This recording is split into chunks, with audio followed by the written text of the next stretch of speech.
नमस्कार। मेरा पूरा देश सुन रहा है। राष्ट्र की आवाज 140 करोड़ लोगों की एक ही आवाज, आपके साथ मैं हूं सरफराज।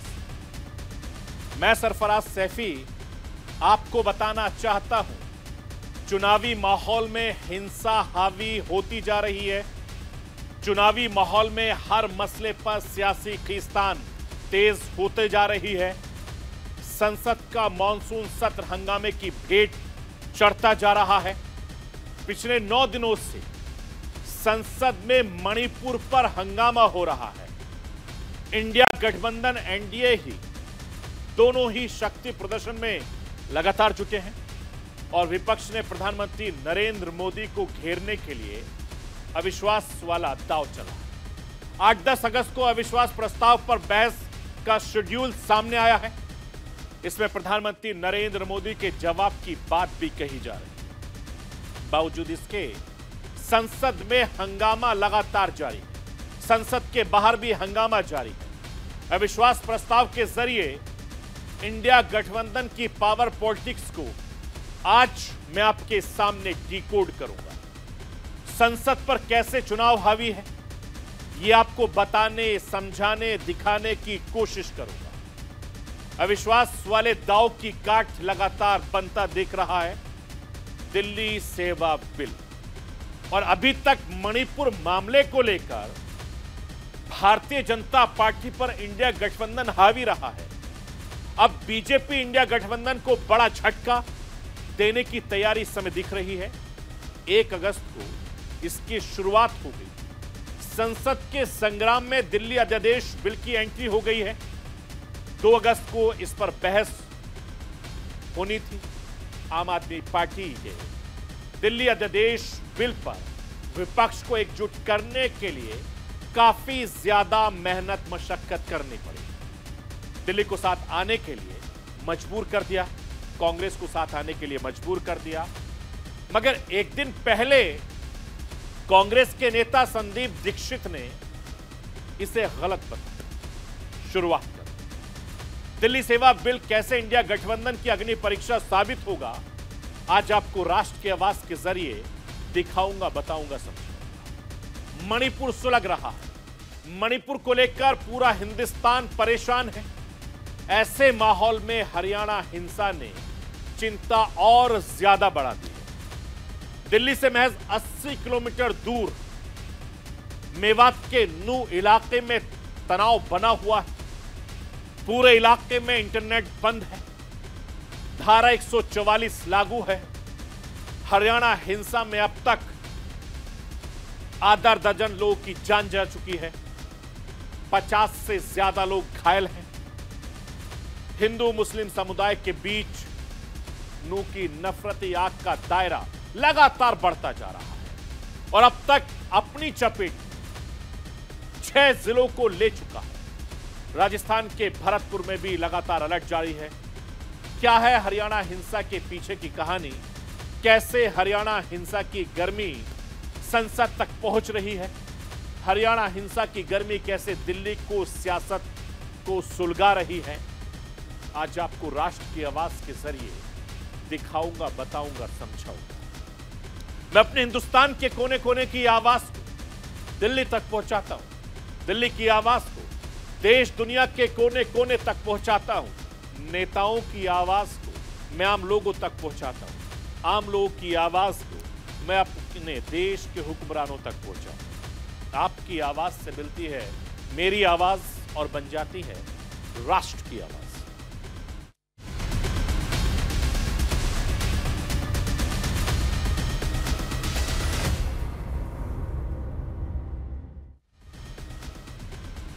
संसद का मॉनसून सत्र चल रहा है। संसद में कामकाज कम, हंगामा ज्यादा हो रहा है। संसद में मणिपुर हिंसा सबसे बड़ा मुद्दा बना हुआ है। विपक्ष मणिपुर मुद्दे पर लगातार सरकार को घेर रहा है। विपक्ष लगातार मणिपुर पर प्रधानमंत्री नरेंद्र मोदी के जवाब को लेकर दबाव बना रहा है। मैं आपको बताना चाहता हूं कि 20 जुलाई से संसद का मॉनसून सत्र शुरू हुआ। 9 दिनों में संसद की जो तस्वीर पूरे देश के सामने नजर आ रही है, उससे साफ दिखता है कि मॉनसून सत्र पर 2024 चुनाव, 2023 विधानसभा चुनाव लगातार हावी है। विपक्ष नए तेवर, नए कलेवर के साथ सबके सामने है। मॉनसून सत्र को लेकर इंडिया गठबंधन की जोरदार तैयारियां नजर आ रही हैं। मणिपुर हिंसा को लेकर इंडिया गठबंधन अपनी मजबूती दिखा रहा है। मणिपुर हिंसा पर इंडिया गठबंधन ने बड़ा सियासी दांव चल दिया है। इंडिया गठबंधन ने मणिपुर को लेकर सबसे बड़े मुद्दे के तौर पर पेश किया है और लगातार संसद 9 दिन से ठप है। कोई कामकाज नहीं हो रहा है। संसद में कामकाज कम, हंगामा लगातार हो रहा है। मैं आपको बताना चाहता हूं कि मणिपुर मुद्दे पर इंडिया गठबंधन और एनडीए के बीच तलवार खिंची हुई है। सरकार संसदीय परंपरा के हिसाब से मणिपुर पर बात करना चाहती है। इंडिया गठबंधन और एनडीए के बीच सियासी वार पलटवार लगातार जारी है और दोनों ही खेमे अपनी अपनी चुनावी रणनीति के हिसाब से दांव चल रहे हैं। लोकसभा में इंडिया गठबंधन के अविश्वास प्रस्ताव वाला दांव चला, जब जवाब में केंद्र सरकार ने दिल्ली अध्यादेश बिल वाला पेच डाल दिया। दिल्ली अध्यादेश बिल को इंडिया गठबंधन की एकजुटता की कड़ी की परीक्षा माना जा रहा है। तस्वीर साफ है कि संसद में अब दिल्ली अध्यादेश बिल पर हंगामा देखने को मिलेगा। बीजेपी शासित मणिपुर के बाद अब हरियाणा हिंसा का मुद्दा संसद में लगातार कर रहेगा। राजधानी दिल्ली से सिर्फ 80 किलोमीटर की दूरी पर हरियाणा का मेवात इलाका, नू इलाके में हिंसा ने पूरा ध्यान अपनी तरफ खींच लिया है। हिंदू मुस्लिम वाली सियासत के जोर पकड़ने के पूरे आसार लगातार बने हुए हैं और आगे भी ये बने रहेंगे। सांसदों के बीच हरियाणा हिंसा का मुद्दा लगातार गरमाया हुआ है। इस वक्त 3 बड़े मुद्दे एक साथ खड़े हैं देश के सामने, सरकार के सामने, जो हिंदुस्तान की राजनीति को हवा दे रहे हैं। संसद के कामकाज को बाधित करने के मामले, मणिपुर सुलग रहा है, दिल्ली अध्यादेश पर घमासान शुरू हो गया है, हरियाणा हिंसा पर लगातार हंगामा बढ़ता जा रहा है और इंडिया गठबंधन एनडीए की चुनावी लड़ाई को आगे बढ़ाते नजर आ रहे हैं और 11 अगस्त तक चलने वाले मॉनसून सत्र के हंगामे की भेंट चढ़ने के पूरे आसार नजर आ रहे हैं। चूंकि यह मॉनसून सत्र हंगामे की भेंट लगातार चल रहा है और पिछले 9 दिनों से यह देखने को मिल रहा है। मैं आपको यह बताना चाहता हूं कि संसद के 9वें दिन की शुरुआत भी मणिपुर हिंसा पर हंगामे के साथ हुई। मणिपुर मुद्दे पर विपक्ष के हंगामे की वजह से लोकसभा में प्रश्नकाल नहीं हो सका। लोकसभा अध्यक्ष ओम बिरला ने जैसे ही प्रश्नकाल शुरू करने की घोषणा की, विपक्षी दलों के सांसद सदन के बीचों बीच आकर हंगामा कर रहे हैं। तस्वीरें लगातार मैं आपको दिखा रहा हूं। मणिपुर के लेकर नारेबाजी करने लगे। शोरगुल के बीच थोड़ा बहुत काम हो सका। पंचायती राज राज्य मंत्री, कृषि किसान कल्याण राज्य मंत्री के कुछ प्रश्नों के जवाब दे सके, लेकिन हंगामा लगातार बढ़ता गया। इंडिया गठबंधन के सांसद शोरगुल नारेबाजी करते रहे। वो प्रधानमंत्री नरेंद्र मोदी से मणिपुर मुद्दे पर सदन में आकर बयान देने की मांग करते। आखिरकार सदन स्थगित कर दिया गया। मणिपुर मुद्दे पर इंडिया गठबंधन के विरोध की वजह से 20 लगातार संसद ठप होती जा रही है। 20 जुलाई से शुरू हुए मॉनसून सत्र में अब तक कार्रवाई सुचारू रूप से नहीं चल सकी है। मैं आपको यह बताना चाहता हूं कि मणिपुर मामले पर इंडिया गठबंधन ने सरकार को अविश्वास प्रस्ताव के जरिए घेरने वाला दांव चलाया। लोकसभा स्पीकर ने अविश्वास प्रस्ताव को स्वीकार कर लिया। प्रधानमंत्री नरेंद्र मोदी के जवाब की बात कही जा रही है। बावजूद इसके विपक्ष शांत होने का नाम नहीं ले रहा है। इंडिया गठबंधन का हंगामा लगातार जारी है। मैं आपको यह बताना चाहता हूं कि लोकसभा में 8 में से 10 अगस्त के बीच अविश्वास प्रस्ताव पर बहस होगी। आखिरी दिन प्रधानमंत्री नरेंद्र मोदी जवाब दे सकते हैं। यह फैसला लोकसभा की एक बिजनेस एडवाइजरी कमेटी की बैठक में लिया गया, जिसका इंडिया गठबंधन महाराष्ट्र राष्ट्र समिति ने बहिष्कार किया। दोनों दलों ने मांग की सदन को संतुलन इस प्रस्ताव पर विचार करना चाहिए। उन्होंने सरकार द्वारा अपने विधायी एजेंडे को आगे बढ़ाने का विरोध किया, जबकि सरकार का कहना है कि ऐसा कोई नियम नहीं है जो सदन के लिए अविश्वास प्रस्ताव पर तुरंत विचार करना जरूरी बनता है। नियम यह कहता है कि प्रस्ताव स्वीकार होने के 10 कार्य दिवस के भीतर, यानी 10 दिन के भीतर चर्चा के लिए आना चाहिए। मैं आपको यह बताना चाहता हूं कि इंडिया गठबंधन के तेवर साफ बताते हैं। इंडिया गठबंधन सरकार को जरा सी भी राहत देने के मूड में नहीं। गठबंधन हर तरीके से केंद्र सरकार पर दबाव बनाए रखने की रणनीति पर काम कर रहा है। लोकसभा के साथ साथ गठबंधन राज्यसभा में भी सरकार को घेरने पर जुटा है। मैं राष्ट्र की आवाज के जरिए आपको कांग्रेस अध्यक्ष मल्लिकार्जुन खड़गे को सुनवाना चाहता हूं। आप सुनिए वो क्या कह रहे हैं। राज्यसभा में सरकार हमको बोलने नहीं दे रही। रूल 267 के तहत हम लगातार 11 दिन से ये मणिपुर का विषय उठा रहे हैं और मणिपुर ये सब्जेक्ट या किसी छोटी मोटी घटना नहीं है। ये तो देश का बहुत बड़ा एक घटना है और खास करके हम ये चाहते थे कि प्रधानमंत्री जी सदन में आए। मैं आपको यह बताना चाहता हूं, दिल्ली अध्यादेश बिल को लेकर संसद में सियासी रण सज चुका है। आखिरकार 1 अगस्त को लोकसभा में दिल्ली सरकार संशोधन विधेयक 2023 पर पेश कर दिया जाएगा।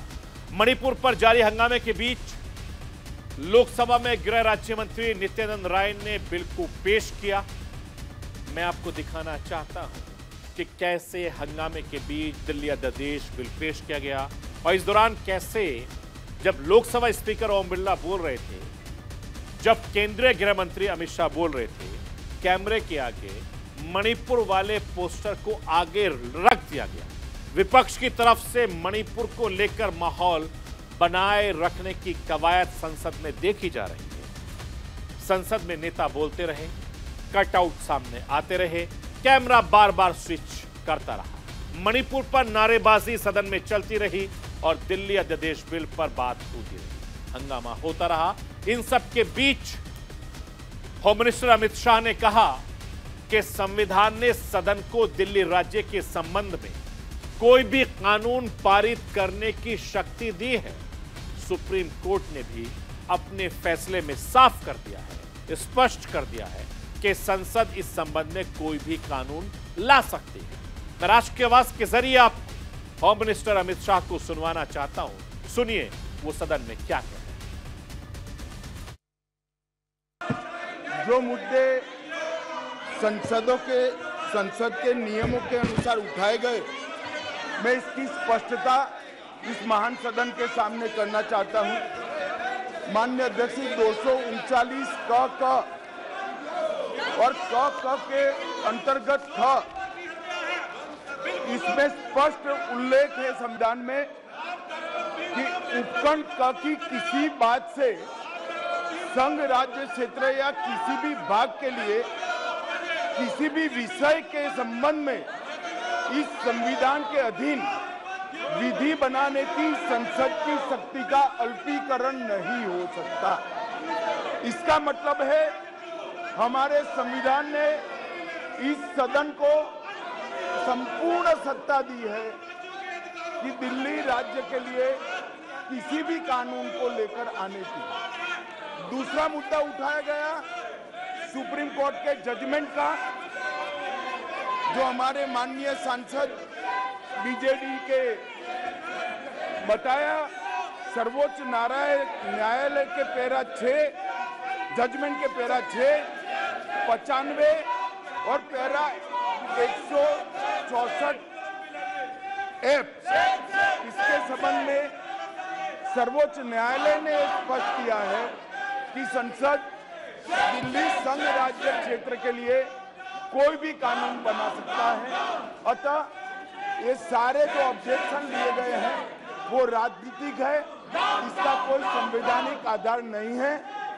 संसद के नियमों के आधार पर भी इसका कोई आधार नहीं बनता है, इसीलिए इस बिल को संसद के सामने पेश करने की अनुमति दी जाए।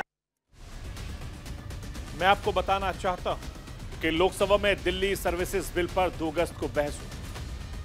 बिल के विरोध में विपक्ष का कहना है कि ये विधेयक दिल्ली में लोकतंत्र हटाकर बाबूशाही स्थापित करेगा।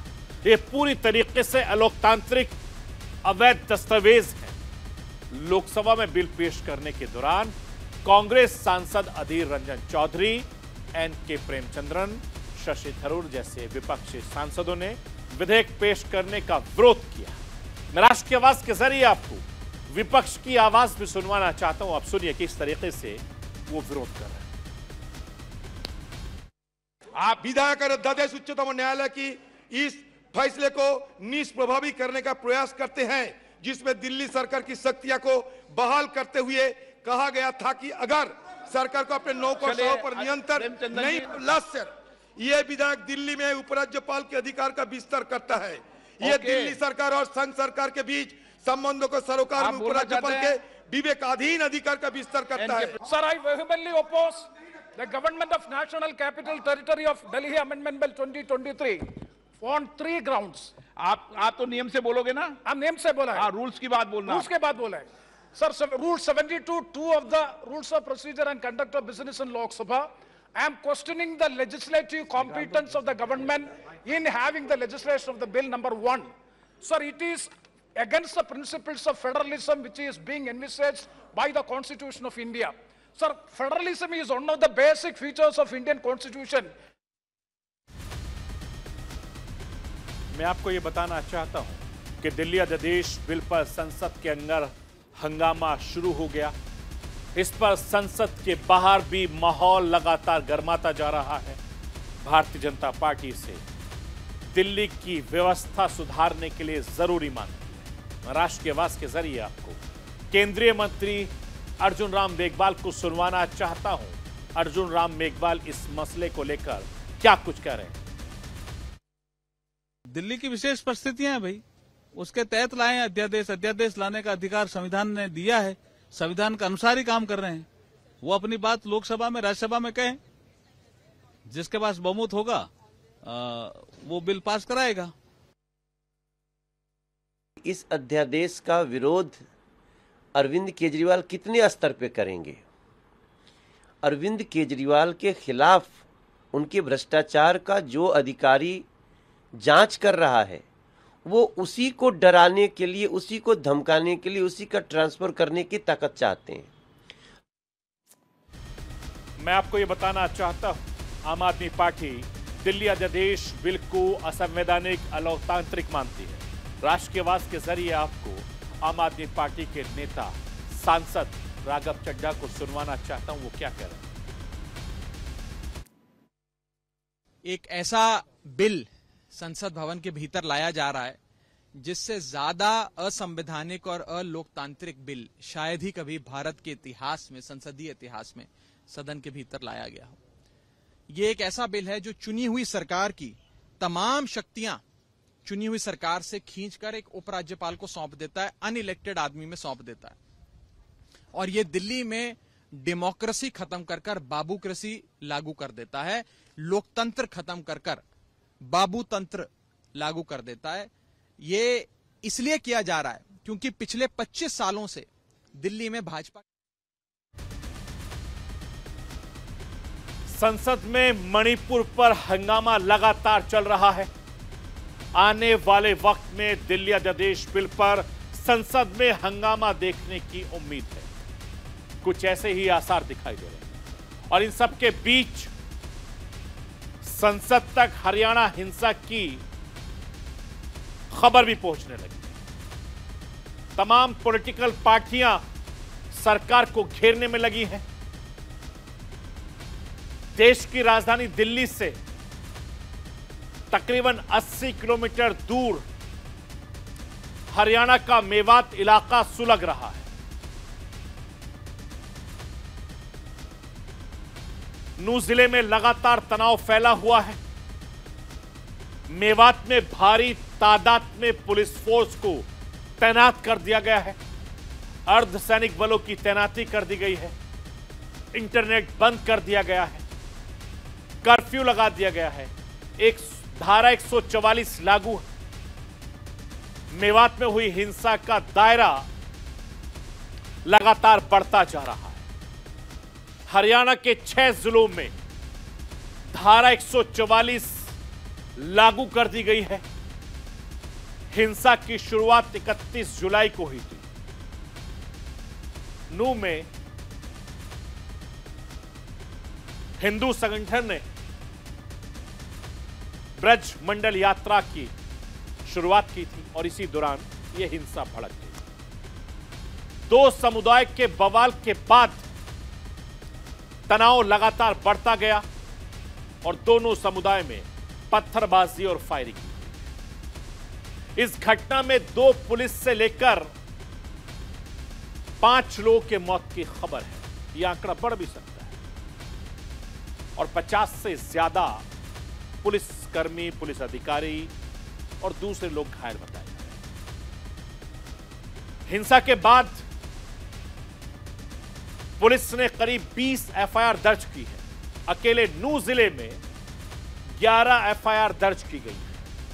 हिंसा के पीछे कई वजह बताई जा रही है।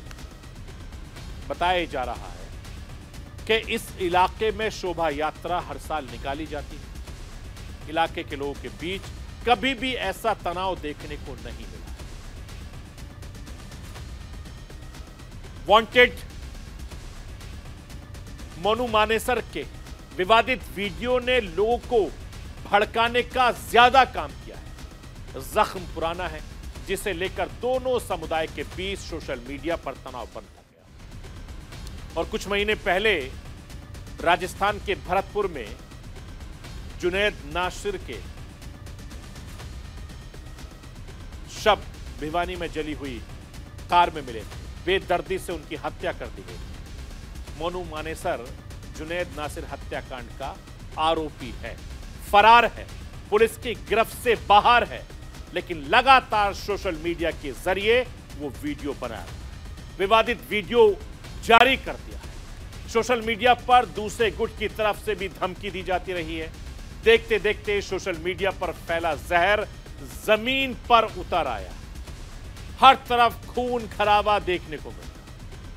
हरियाणा में फैली नफरती आग की चपेट में राजस्थान भी आ गया है। हिंसा से निपटने के लिए हरियाणा, राजस्थान का शासन प्रशासन अलर्ट मोड पर है। मैं राष्ट्र की आवाज के जरिए आपको हरियाणा के मुख्यमंत्री मनोहर लाल खट्टर को सुनवाना चाहता हूं। इस घटना के बाद वो क्या कह रहे हैं। बहुत ही एक दुर्भाग्यपूर्ण घटना है।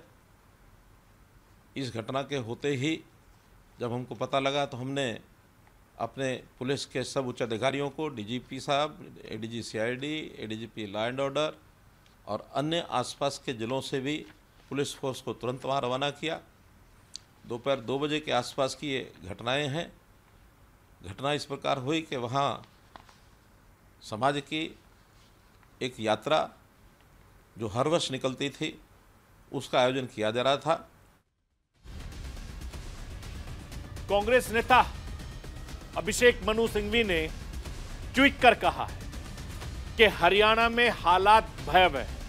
मेवात से फरीदाबाद तक हिंसा फैली हुई है। प्रधानमंत्री इस मामले का पूर्ण संज्ञान लें, क्योंकि एक ही वक्त में, एक ही देश में 2 मणिपुर नहीं रह सकते। ये ट्वीट आपके सामने है। मणिपुर के बाद हरियाणा हिंसा चिंता का विषय लगातार बनती जा रही है। बेशक हरियाणा सरकार हालत काबू करने का दावा कर रही है, लेकिन तनाव कम होने के दूर दूर तक आसार नजर नहीं आ रहे। सियासत थमती नजर नहीं आ रही है, क्योंकि लोगों में गुस्सा है और लगातार इस पूरे इलाके में अभी भी तनाव बना हुआ है और खबरें लगातार वहां से आ रही हैं कि हालत जमीन पर बिल्कुल अच्छे नहीं। तो ये थी राष्ट्र की आवाज। बाकी खबरों के लिए आप बने रहिए न्यूज़ इंडिया के साथ। कल रात 9 बजे फिर होगी।